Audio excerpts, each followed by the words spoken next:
Over the last couple of years, we've seen a lot of farmers trying to save money by cutting the traits. In other words, where before they might be using a corn borer trait and a rootworm trait, now they're saying, you know what, I haven't seen many rootworms, I haven't seen many corn borers, I'm just going to cut those. I'll still plant Roundup corn, but I want to cut the traits. That's going to dramatically cut my cost. Well, yes, it's going to cut your cost, but the real question is it going to cut your profits? That's what we want to cover. Well, I think the big thing that farmers have looked at is, you know what, I've got cash rent, I've got seed, and I've got fertilizer. They're by far my three largest expenses each year on the farm. And wow, I've tried negotiating with the landlord and cash rent. It's tough to get them to come down. Fertilizer, wow, there just isn't enough competition in that industry to really cut things. And let's face it, most of us want to learn a lot more about fertility to really understand where we need to make those cuts. And that leaves seed. And when we think about seed, all right, I think we take a lot of things for granted, but you look at a $300 plus bag of seed corn and say, wow, I just can't spend that much money.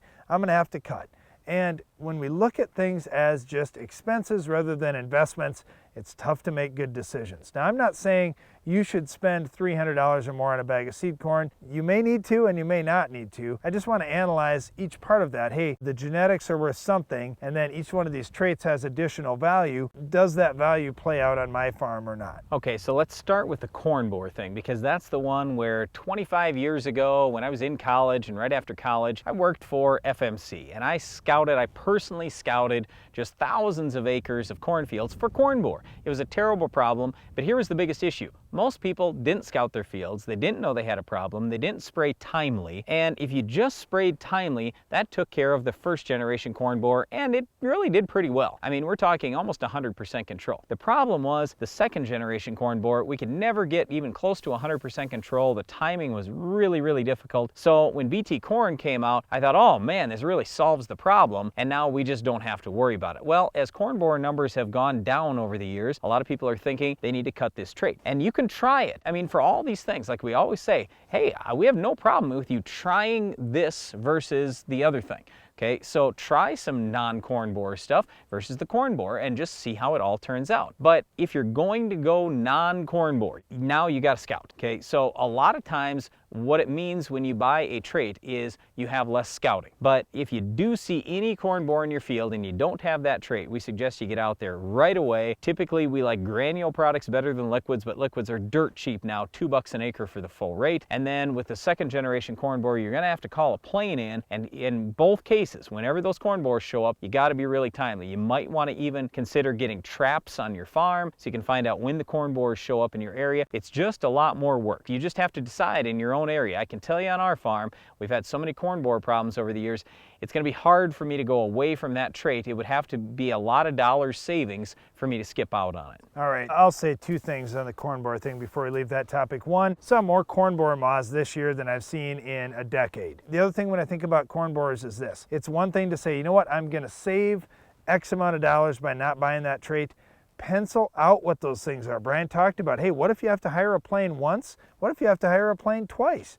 Then you have the insecticide as well, plus you have that extra scouting. And for some of us, you may say, wow, I farm too many acres, I have to pay somebody to scout. Okay, we'll pencil that in too and see what it's going to be. Make sure you budget that I'm going to be needing to scout. I'm going to have to schedule that to make sure I get that done. All right, corn borer is one thing. Corn rootworm is another. Now, I said I saw a lot of corn borer moths this year. There were a couple of times this year where I saw, other than one time in my life, I have never seen so many corn rootworm beetles in my life. I was doing a field day up in North Dakota. There were so many corn rootworm beetles. I mean, literally, I could hardly talk. They were down my shirt, they were in my hair, they were all over. And it was an area where a number of farmers had gone back to conventional corn hybrids, trying to save money, and I understand it, especially in North Dakota where they aren't going to get 250 bushel corn.